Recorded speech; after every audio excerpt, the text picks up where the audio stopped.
This is the 9th chapter, starting with the first verse. And he answered me then and said, Measure thou the time diligently in itself.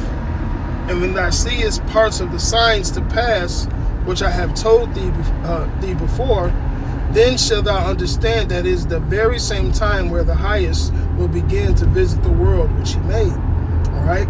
Now it says, measure the time diligently. Now, how do we measure the time? All right. What does Romans say?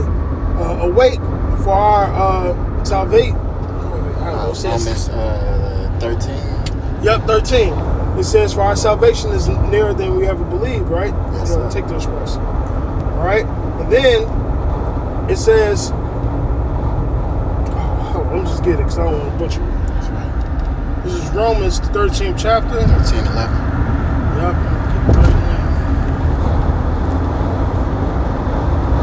It goes into its high time. All right. It says, and that knowing the time, right? We know what time it is. How do we measure the time? By the prophecies. Habakkuk, the 2nd chapter. Though it tarry, wait on it. It should surely come to pass. So when we see these things in geopolitics, when we see these things in the heavens, whether it's eclipse, whether it's a blood moon, all right, or the sun turning into blood, all right, we know, or the earthquakes, or the uproars of the people, we know that this is the same time the Lord said, listen, I'm going to start doing shit in the earth and visiting the earth so you guys can know the power of Yahweh Shem Shai. How did we measure that? By the prophecies according to the Bible. From the time of Adam all the way to now, there were prophecies. All right? And now we're in the latter end of those prophecies. All right? So it's high time to wake out of slumber. Right? It says, verse 3, this is back in 2nd Esdras, the 9th chapter. Therefore, when there should be seen earthquakes, matter of fact, here in Chicago, just last week, there was a fucking earthquake of 2.5 right under Lake Michigan. All right? There's another fault line like west of like St. Louis, a major one. Okay? Now, can you imagine if there was an earthquake under Lake Michigan? The Lord can make a fucking earthquake as powerful as he wants. Guess what happens to Chicago, depending on that motherfucking the way that energy is moving. Like Michigan right there. You know how many fucking places will be flooded if a fucking tsunami fucking happens? Now, tsunami can happen in the ocean, but I'm pretty sure something like an earthquake under a lake, I'm pretty sure the same thing will somewhat happen. All right? It says, and when there shall be seen earthquakes and uproars of the people in the world, then shalt thou well understand that the Most High spake of those things from the days that were before thee, even from the beginning. All right? Like I said, going back to the time of Adam, all right? You had prophecies. And to prove that, this is Luke, all right? Because it said since the beginning, this is Luke 1:70.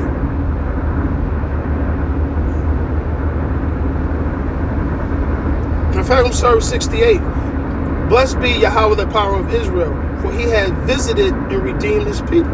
That's what the Lord is getting ready to do now, to visit us. All right? And guess what he's doing? He's showing the signs. What did Yahweh Shai say? It was that Matthew's, was that the 25th chapter? Oh, 24. 24. 14. All right? This is the beginning of the end. These are the beginning of sorrows. These things must come to pass. That's right. Okay? It says, blessed is the Lord, power of Israel, for he hath visited and redeemed his people, and hath raised up an horn of salvation for us in the house of his servant David, as he spake by the mouth of the holy prophets, which have been since the world began. Which means what? These prophecies has been here, leading up all the way until this time. Okay? So matter of fact, I have to read the Habakkuk at this point. Yeah, Habakkuk too. This is Habakkuk. Habakkuk. 2:1. I will stand upon my watch and set me upon the tower. Because what? Are we not watchmen? What are we watching for? The signs, the prophecies. So we could what? Warn the people, right?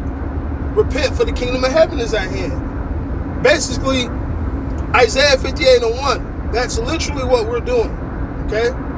As watchmen, right? Cry loud, spread loud. Yeah. And I will watch and see what he will say to me, and I shall answer when I am reproved. And Yahweh answered me and said, write the vision. What's the vision? The prophecies.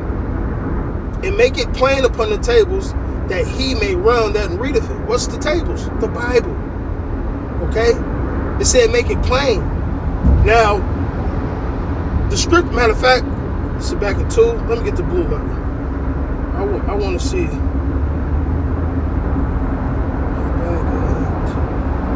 Let's see what that plain is.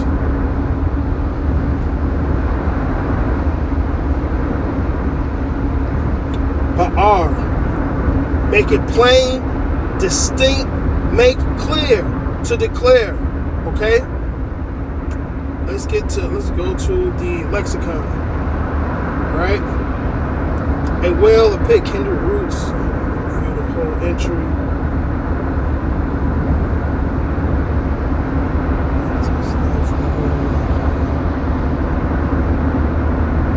Alright, here's the latter part. To explain, to declare, to dig out the sense, which means to dig out. So when we say we go deep, we're breaking it down in layman terms so you can get it and understand it. So going back, like I said, it means ba'ar, right? To make plain, to explain. That's what we're doing. We're breaking down the prophecies, all right? So the people that hear it can understand it, okay? That's right. That he may, going back in 2 and 2, that he may run that readeth it. For the vision is yet for a appointed time, but at the end it shall speak. And that's what the Lord is saying here through the angel in 2nd Esdras, the 9th chapter. Okay? It's speaking. It is evident. Look at what's going on in Iran. That shit ain't stopping no time soon, man. As soon as they say peace and safety, them niggas dropping bombs every day, man. Okay? And all this is going to do is it's going to continue to intensify and intensify. All we truly waiting for is the MOTB. Okay? It says, though it tarry, wait for it, because it shall surely come, it will not tarry. What is that talking about? The prophecies. Matter of fact, let's get this. Let's get Sirach, 39th chapter. Starting with the first verse. But he that giveth his mind to the law of the Most High, and is occupied in the meditation thereof, will seek out all the wisdom of the ancient and be occupied in prophecies. Being occupied in prophecies. You know what that brings me to? Alright? When it says, he giveth his mind to the law, he's occupied in the meditation thereof, alright? And he'll be occupied in prophecies. That sounds like a certain spirit, right? You already know. I'm Revelations 19 and 10. It's Revelations 19 and 10. And I fell at his feet to worship him. He said to me, see that thou do it not, for I am thy fellow servant of thy brethren that have the testimony of Yahweh Shai. Worship Yahweh, for the testimony of Yahweh Shai is the spirit of prophecy. All right? That's the spirit of prophecy. And not only is it the spirit of prophecy, guess what we occupy with? The spirit of Hamashiach. All right? In the matter of fact, gotta get to Peters. It's a lot, yo. I'm kind of Good.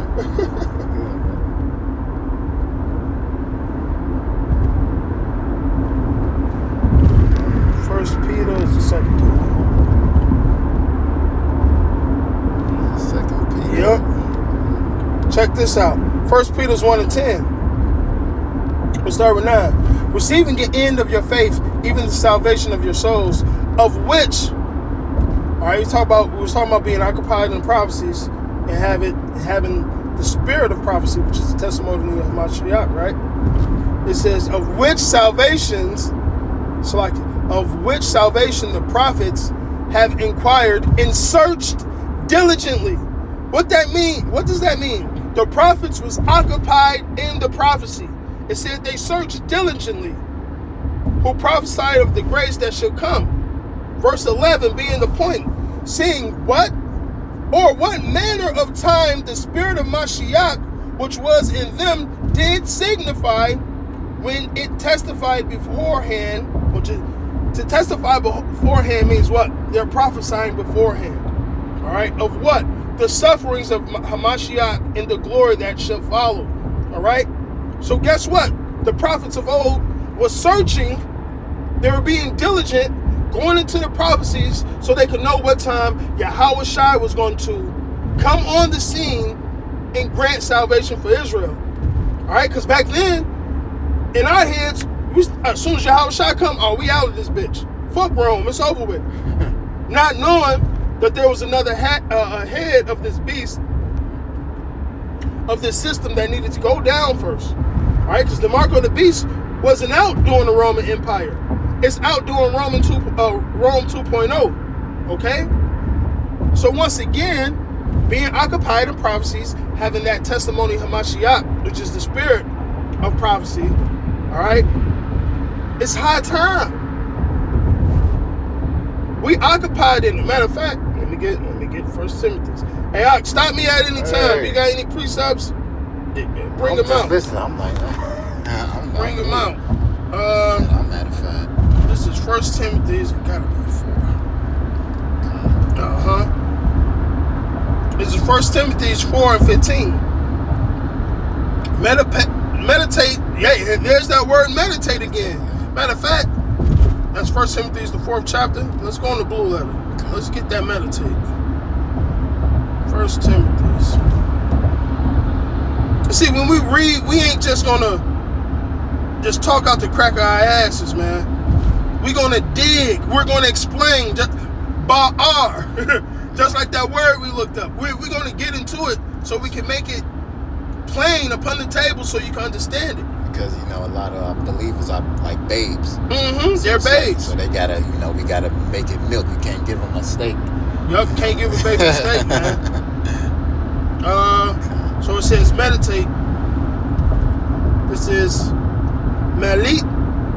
Meleta. Oh, let me see.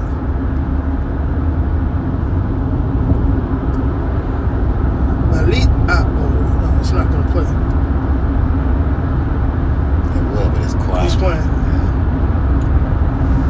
All right, it says meditate, right? Now take into account that we already went into Ba'ar. We already went into meditating in the law day and night, like Psalms 101 says and Job says. All right, but meditating on the prophecies, right? Right. The definition for meditate in the Greek, G3190, it says to care for, attend to carefully, practice, to meditate, devise. So just like Esau devised iniquity upon his bed, you know what we're devising? These prophecies, man. Okay? Contrive. All right? Now let's, so they got the Strongs. Yeah, Strongs,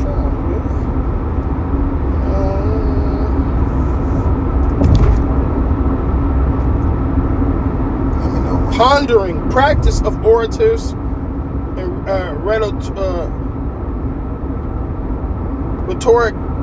rhetoricians. All right, tongue twister for me. But when we meditate, you can just stay in your right lane. It's going to clear out. You can get all the way to the right because everybody's it's going to funnel into one. Back to the 1 Timothy 4:15. Meditate upon these things. Give thyself wholly to them, that thy profiting may appear to all. Take heed unto thyself and unto the doctrine. Continue in them, and in doing this, thou shalt both save thyself and them that hear thee. Once again, that's why we're making it plain upon the tables.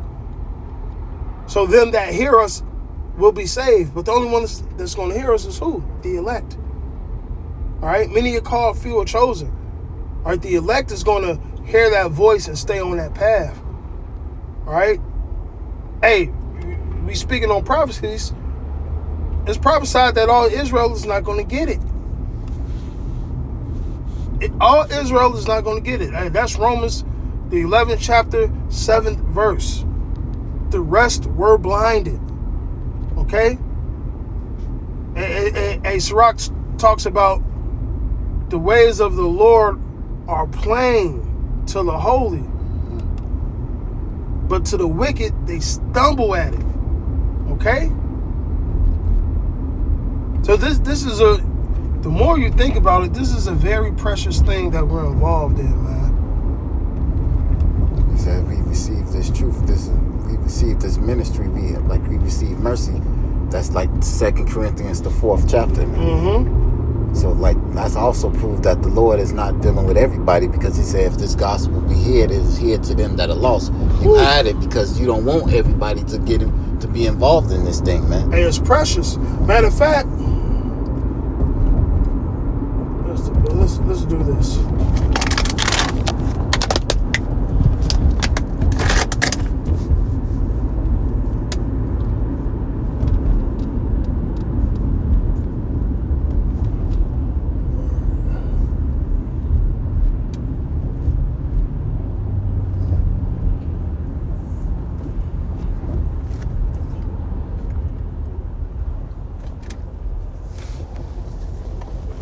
It's this